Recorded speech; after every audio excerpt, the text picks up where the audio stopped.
जिंदगी में सक्सेस को पाने के लिए बहुत से फेलियर से गुजरना पड़ता है, बहुत से रिजेक्शंस को सहन करना पड़ता है। तब कहीं जाके इंसान उस मुकाम पर पहुंचता है जिस मुकाम के सपने वो खुली आंखों से देखा करता था।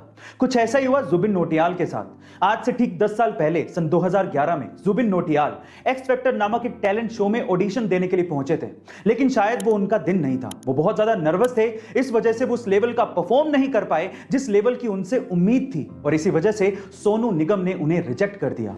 मेरी तरफ से ना है।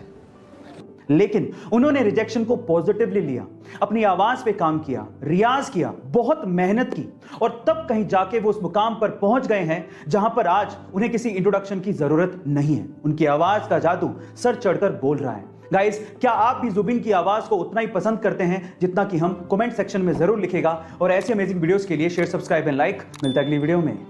एक बार किसी ने एल्बर्ट आइंस्टाइन से पूछा कि साउंड की स्पीड क्या होती है। अब पूछने वाले ने यह सोचा होगा कि ये तो आइंस्टाइन है, इन्हें तो सब आता ही होगा। अब देखिए, एल्बर्ट आइंस्टाइन को यह आता था या नहीं आता था वो तो मैं नहीं जानता हूं, लेकिन उन्होंने जो जवाब दिया वो आज के संदर्भ में हमारी एजुकेशन सिस्टम को आईना तो दिखा ही देगा। उन्होंने कहा कि ये सब डेटा सेंट्रिक चीजें और ये इंफॉर्मेशन मैं अपने दिमाग में स्टोर करके नहीं रखता हूं, ये सब चीजें तो बुक्स में लिखी हैं, जाके देख लो।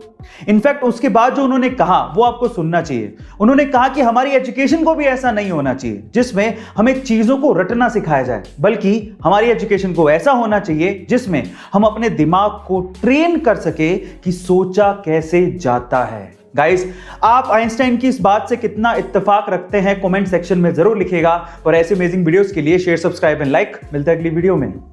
मान लीजिए कि आपको किसी वजह से हवाई जहाज से बिना पैराशूट के कूदना पड़े, या फिर आपके पास पैराशूट है लेकिन वो हवा में खुल ही नहीं रहा है। इन दैट केस क्या आप अंदाजा लगा सकते हैं कि आप कहां गिरें ताकि आपकी जान बच जाए? एटलीस्ट गिरने से तो जान ना जाए। आप में से बहुत सारे लोग पानी को चुनेंगे कि पानी में गिरेंगे तो शायद बच जाएंगे, लेकिन यह गलत है।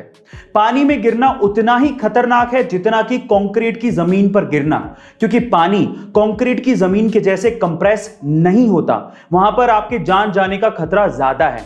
तो 4 बेस्ट ऑप्शंस कौन से हैं? सबसे पहले तो घास की जमीन, दूसरा स्नो यानी कि बर्फ की जमीन, तीसरी दलदल की जमीन, और चौथा पेड़। अगर आप इन 4 जगहों पर गिरते हैं तो शायद आप बच सकते हैं। गाइस, क्या आपको इसके पहले तक ये इंटरेस्टिंग फैक्ट पता था? और अगर नहीं पता था तो कमेंट सेक्शन में जरूर लिखेगा, और ऐसे अमेजिंग वीडियोस के लिए शेयर, सब्सक्राइब एंड लाइक। मिलते हैं अगली वीडियो में।